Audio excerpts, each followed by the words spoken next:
নবগ্রহ নবগ্রহ মানে 9। তারপর কি বলি তুই? নবগ্রহের পরে কি বলি? অষ্টধাতু, তাই তো? 9 8 রাইট। হ্যাঁ, তারপর কি বলি? বল। পঞ্চমুখী 5 985 985। হ্যাঁ, তার আগে বলো তো, এটা নিশ্চয়ই কোনো মেয়ের ফোন নাম্বার, তাই না বাবান? আরে বমনি, মানে সে মেয়ে ছেলে জানি নাম্বার হোক। দীপা, এত ঘোরানো পেঁচানো কেন রে? নিশ্চয়ই সেরকম কোনো দুষ্টু মেয়ে, তাই তোমার ছেলেকে নাম্বার দিয়েছে, আবার নাম্বার দেয়নি। দেখো, হয়তো তোমার ছেলের বুদ্ধির পরীক্ষা করতে চাইছে, যাচাই করতে চাইছে সে কতটা বুদ্ধিমান। দূর, এটা কোনো বুদ্ধি যাচাইয়ের কোনো কথা হলো নাকি? উল্টে কিরকম বোকা বনে এবার গেলাম বলতো। কাকিমণি, দেখছো তো তোমার ছেলে কাজে কমে মন না দিয়ে কোন দিকে মন দিচ্ছে? বাবা, সকালবেলা বাড়িতে এত হইচই কিসের রে? হ্যাঁ রে,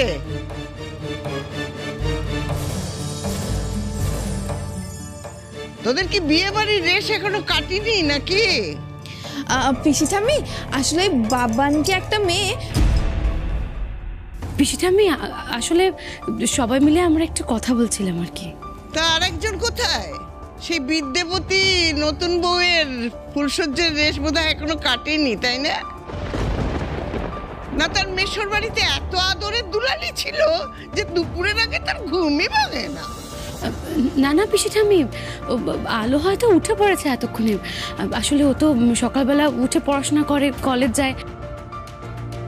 আসলে কালকে তো অনেক রাতে ঘুমিয়েছিল। আমি যাচ্ছি তো, আমি এক্ষুনি গিয়ে ডেকে নিয়ে আসছি।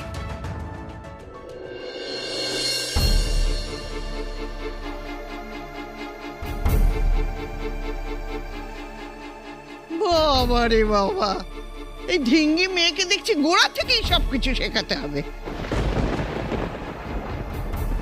ঠিকঠাক মানুষ করতে না পারলে ঘোর অনর্থ হবে। অবশ্য কটকট করে কথা বলা টিয়াকে কি আর নতুন করে কোনো বুলি শেখানো যাবে?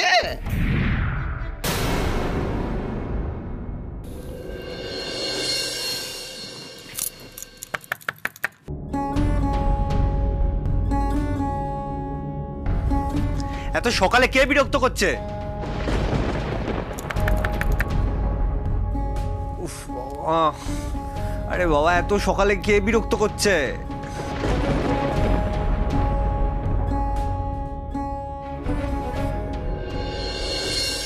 এই তো স্নান টান।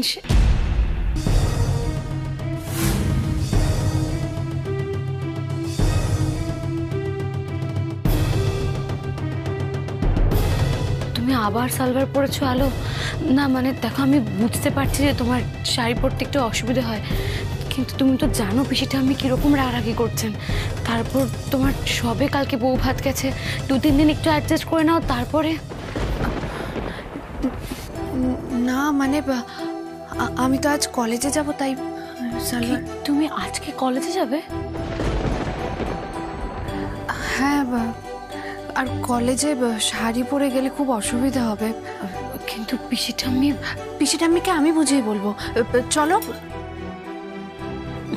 আলো, আমি বুঝতে পারছি, কিন্তু পিসিটা আমি শাড়ি পরবো, আমি সত্যি শাড়ি পরবো, কিন্তু আমাদের কলেজে ল্যাব ক্লাস থাকে, আর ল্যাবে প্রচুর কাজকর্ম করতে হয়, এদিক ওদিক ছোটাছুটি করতে হয়। শাড়ি পরে সেসব কাজকর্ম করা খুব ডিফিকাল্ট হয়ে দাঁড়াবে। তাই দেখো বর্তি ভাই, আমার তো শাড়ি পরার অভ্যেস নেই। আমি শাড়ি সামলাতে না পেরে যদি কলেজে পড়ে যাই, যে কোনো দুর্ঘটনা ঘটে যেতে পারে। তাই বলছিলাম, তখন তো তোমাদেরকেই আমাকে নিয়ে ঝামেলায় পড়তে হবে, আমি সেটা চাই না। আসলে কি জানো তো বিএম, ওর ব্রেনটা না উল্টো দিকে বসানো, তাই জন্য ও চলে উল্টো পথে। আমরা যদি ডান দিকে যাই, ও যাবে বাঁ দিকে। বর্তি ভাই, আমি নিচে যাচ্ছি। আলো, 1 মিনিট। আলো, দেখলে বিএম, দেখলে?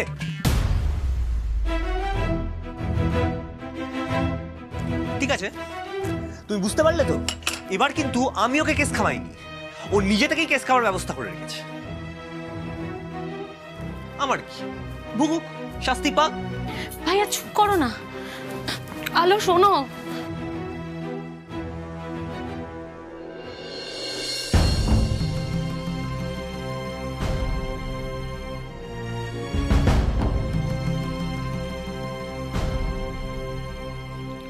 Good morning, good morning everybody.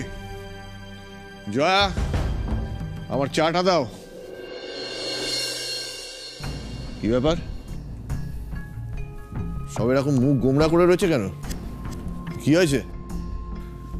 আর নীলয়, অমিত, দীপা এরা সব কোথায়? হ্যাঁ রে, সবার নাম তো বললি, তাই ধিঙ্গি মেয়েটার খবর নেওয়ার কথা মনে হচ্ছে না? পিসিমা প্লিজ, আলো এ বাড়ির বউ, ওর সম্পর্কে এই ধরনের ভাষা ব্যবহার না করলেই আমি খুশি হব। হ্যাঁ, সে তো মহামান্য ব্যক্তি, তাই না? তাকে ঘুম থেকে তুলতে লোক পাঠাতে হয়। তুই যদি বলিস তাহলে দুজন মন্ত্রী শান্তির ব্যবস্থা করি, তোর ছোট ছেলের বউয়ের পেছনে ঘুরঘুর ঘুরঘুর করবে। ছাড়ুন ছাড়ুন পিসিমা, কাকে গড়ে পিঠে নেবার কথা ভাবছি আমরা? যৌথ পরিবার, শ্বশুর ভাসুর নিয়ে সংসার, আর অবস্থা দেখুন। ফুলসজ্জার পরের দিন তার ঘুম থেকে ওঠার বালাই নেই। এসব ফাঁকিবাজি দেওয়ার অজুহাত, বুঝলে তো? খুব ভালো করেই জানে নিচে এলে অন্য বউদের মতন কাজে হাত লাগাতে হবে।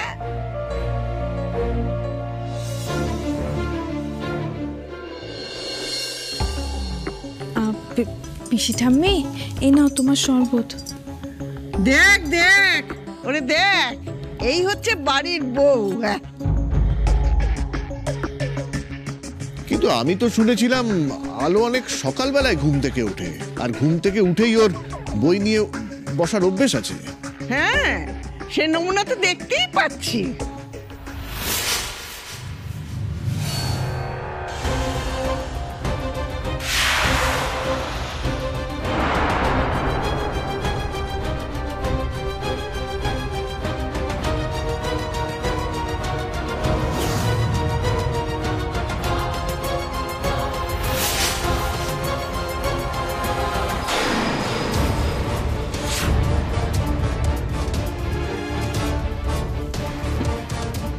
বাবা, মেয়ের কি সাহস! আবার আবার সে সালভার পড়লো।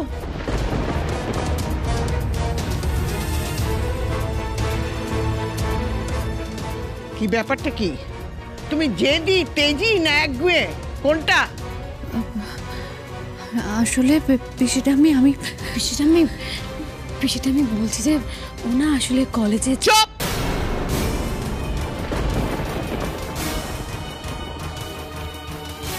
তীর্থ, এই মেয়ে কিন্তু বিষ। এ নিজেও বড়দের কথা শোনে না, আর এর কথা শুনে তোর বাড়ির মেয়ে বউরাও বিপদে যাবে বলে দিলাম।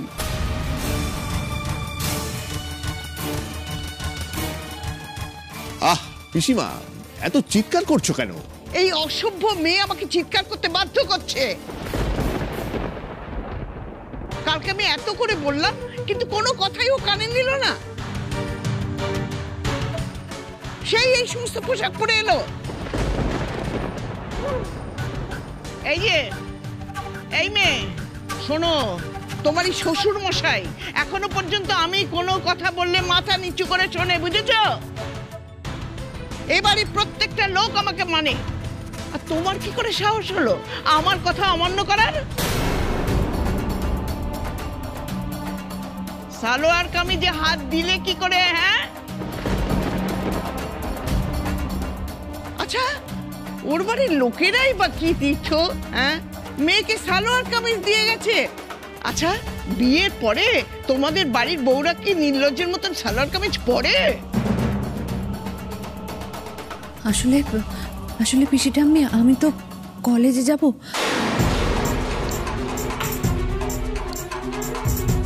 আর রোজ কলেজে আমাকে দৌড়ঝাঁপ করে ল্যাবের কাজ করতে হয়, তারপর লাইব্রেরি যেতে হয়। শাড়ি পরে না এসব কাজ করাটা খুব ডিফিকাল্ট, তাই আর কি আমি সেটা ভেবেই সালোয়ারটা পরে নিলাম।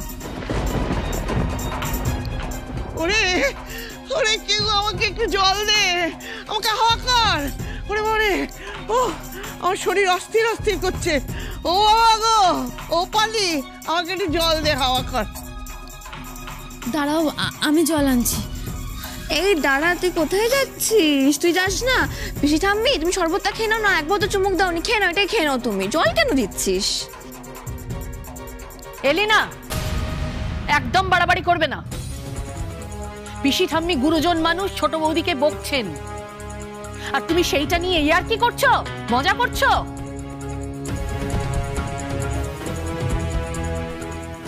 তুইও কি দল বদলালি নাকি রূপা? ভাগ্যিস তুমি আগে ভাগে সত্যিটা বলে তোমার দলে টেনে নিয়েছিলে, তা না হলে আমি যে কি করতাম। ওর কাণ্ড কারখানা থেকে আমার সত্যি রাগ হয়ে যাচ্ছে। ও বড় বৌমা, বড় বৌমা, এমএ বলে কি গো? হ্যাঁ, সবেমাত্র কালকে বিয়ে হয়েছে, এখনো বাড়ির লোকজনকে চিনলো না, কাজের দায়িত্ব বুঝলো না, বলে কিনা কলেজ যাবে। আচ্ছা, তোমার কি বুদ্ধি শুদ্ধি সব বিসর্জন দিয়ে এসেছো, নাকি সংসারে অশান্তি লাগানোর এগুলো কোনো নতুন নতুন বুদ্ধি? না না মা, আমি তো অশান্তি বাঁধাতে চাইনি।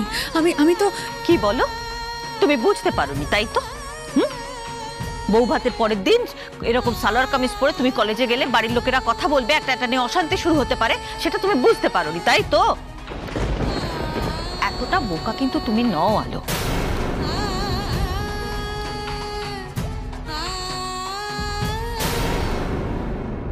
না না, ওকে বকো না, বকো না। বাড়ির বউ কলেজ যাচ্ছে, ওরে কে আছিস একটু দই নিয়ে আয়, দইয়ের ফোঁটা দে, বউ কলেজ যাচ্ছে যে। আর ছোট বৌমা, তুমি দাঁড়িয়ে রইলে কেন? যাও, মহারানীর জন্য টিফিন বাক্স করে টিফিন নিয়ে এসো, টিফিন খাবে। আর কি কি করতে হবে মাগো তোমার জন্য? বলো বলো বলো বলো বলো। রাজত্ব পেয়ে গেছেন উনি, উনি কলেজ যাবেন আর সমস্ত জায়েরা খেটে খেটে মরবে। পিসিমা, একটু বোঝার চেষ্টা করো। দেখো, আমি তোমাকে কিন্তু আগেও বলেছি, আলো একজন ভালো স্টুডেন্ট।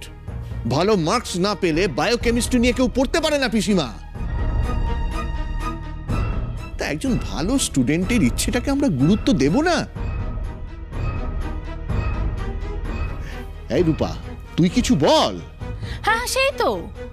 ও যদি বায়োকেমিস্ট্রি নিয়ে ভালো রেজাল্ট করে, তাহলে তো আমাদেরও গর্ব হবে না যে আমাদের বাড়ির বউ কত উচ্চ শিক্ষিতা, তাই না? সত্যি পিসি ঠাম্মি, আজকে আমার এই জিনিসটা দেখে খুব অবাক লাগছে জানো। বাবা, পিসিমণি এরা বাড়ির মেয়ের উচ্চশিক্ষা না হোক, অন্তত বাড়ির বউয়ের উচ্চশিক্ষায় কতটা গর্ব অনুভব করবে, তাই না? জানো তো পিসি ঠাম্মি, যে পড়াশোনাটা করতে ভালোবাসে তার থেকে যদি সেই সুযোগটা কেড়ে নেওয়া হয়, সত্যি খুব খারাপ লাগে। তবে আমার আলোর জন্য খুব ভালো লাগছে।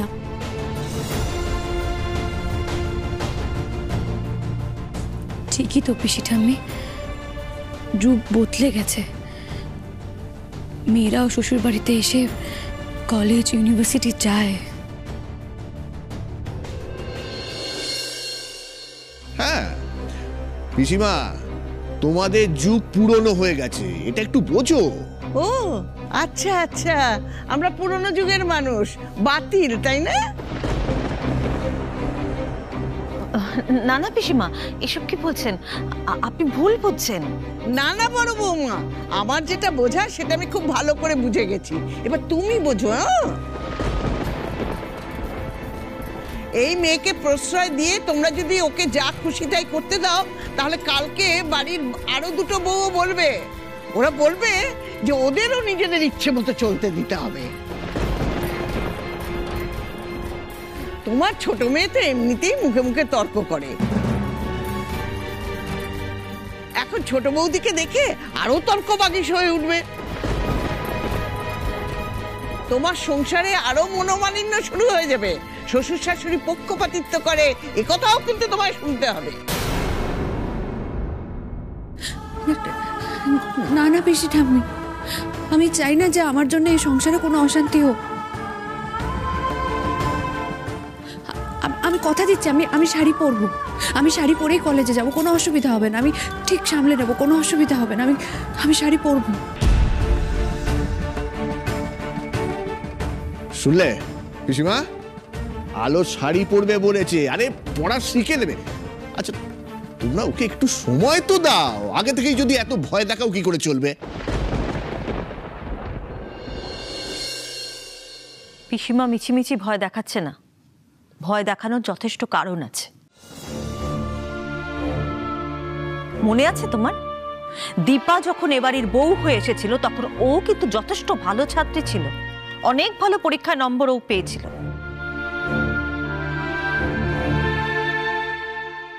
ওরও একটা স্বপ্ন ছিল, ও চেয়েছিল স্কুলের টিচার হতে। কিন্তু তুমি কি বলেছিলে সেদিন, এ বাড়ির বউরা কেউ বাইরে চাকরি করতে যায় না, বলেছিলে তো। এখন সে যদি তোমাকে পাল্টা প্রশ্ন করে, কি উত্তর দেবে তুমি?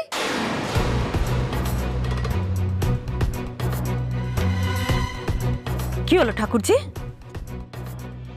তুমি বলেছিলে না দীপাকে রুচিরাকে যে বাড়িতে বিয়ে করে এলে সংসারটাই সব, তার কথাই আগে ভাবতে হবে। মেনে নিয়েছিল তো, দীপা রুচিরা সব মেনে নিয়েছে। ওরা কিন্তু সংসারটাকে বেশি গুরুত্ব দিয়েছে, আমাদের ছেলেদের ভালো রেখেছে, তাই আমার সংসারটা সুখের আছে। কিন্তু তাই বলে ওরা যে মনের মধ্যে দুঃখটা পুষে রাখেনি তা কিন্তু নয়। দীপাকে আমি লুকিয়ে লুকিয়ে চোখের জল ফেলতে দেখেছি, যখন কাগজে স্কুল টিচার নেবার জন্য পরীক্ষার বিজ্ঞাপন দেওয়া হলো তখন। আচ্ছা এসব পুরনো কথা কেন তুলছো বলো তো নন্দা? মনে করিয়ে দিচ্ছি কথাগুলো, কারণ সংসারে প্রত্যেকের জন্য একই রকম নিয়ম হওয়া উচিত। বর্দি ভাইও জীবনে নিজের পায়ে দাঁড়ানোর স্বপ্ন দেখেছিল। ইস, পুরনো কথাগুলো শুনে বর্দি ভাইয়েরও চোখে জল এসে গেছে। মা ছাড়ো না মা, বাদ দাও না। দেখো আমাদের সাথে যা হওয়ার তো হয়ে গেছে, আমরা সেটা মেনেও নিয়েছি। এখন আর চোখে জলও আসে না, আর স্বপ্ন হারিয়ে ফেলার কষ্টটাও হয় না।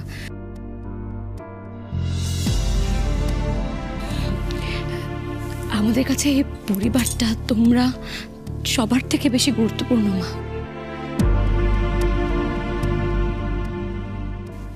এই মুহূর্তে আর কোনো কিছু এর থেকে বেশি গুরুত্বপূর্ণ নয়।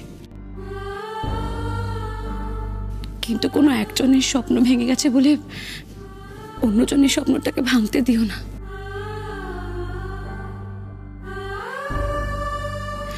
আমার সাথে যা হয়নি, আমি যা পারিনি, তার দাম আলো কেন দেবে মা? বেশ, বাড়ির সবাই যখন ওই মেয়ের কথাতে ধুলো দিচ্ছে তখন তখন আমি আর কিছু বলবো না।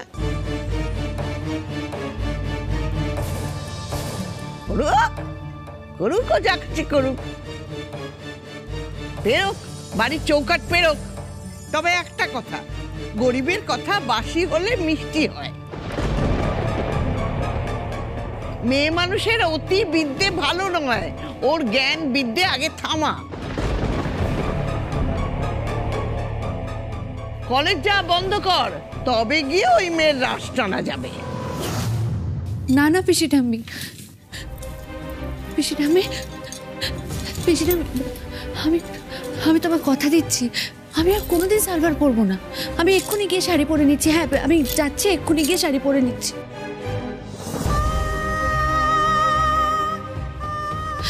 আমি চাই না যে আমার পোশাক আশাক নিয়ে এই সংসারে কোনো অশান্তি হোক। মা, মা,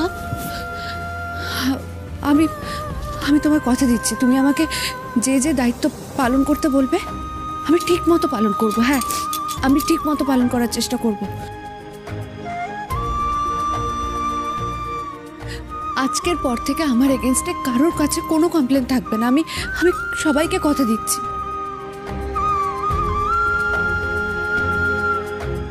কিন্তু সবার কাছে আমার একটাই অনুরোধ, আমার কাছ থেকে পড়াশোনাটা প্লিজ কেউ কেড়ে নেবেন না।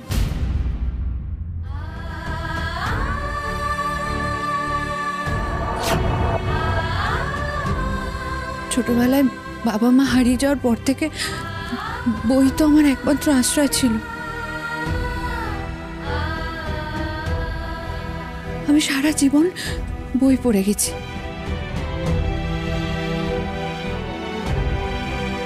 তাই আমি আপনাদের সবার কাছে হাত জোড় করে অনুরোধ করছি, আমার কাছ থেকে পড়াশোনাটা কেড়ে নেবেন না। আমি পড়াশোনা না করতে পারলে বাঁচবো না, দয়া করে।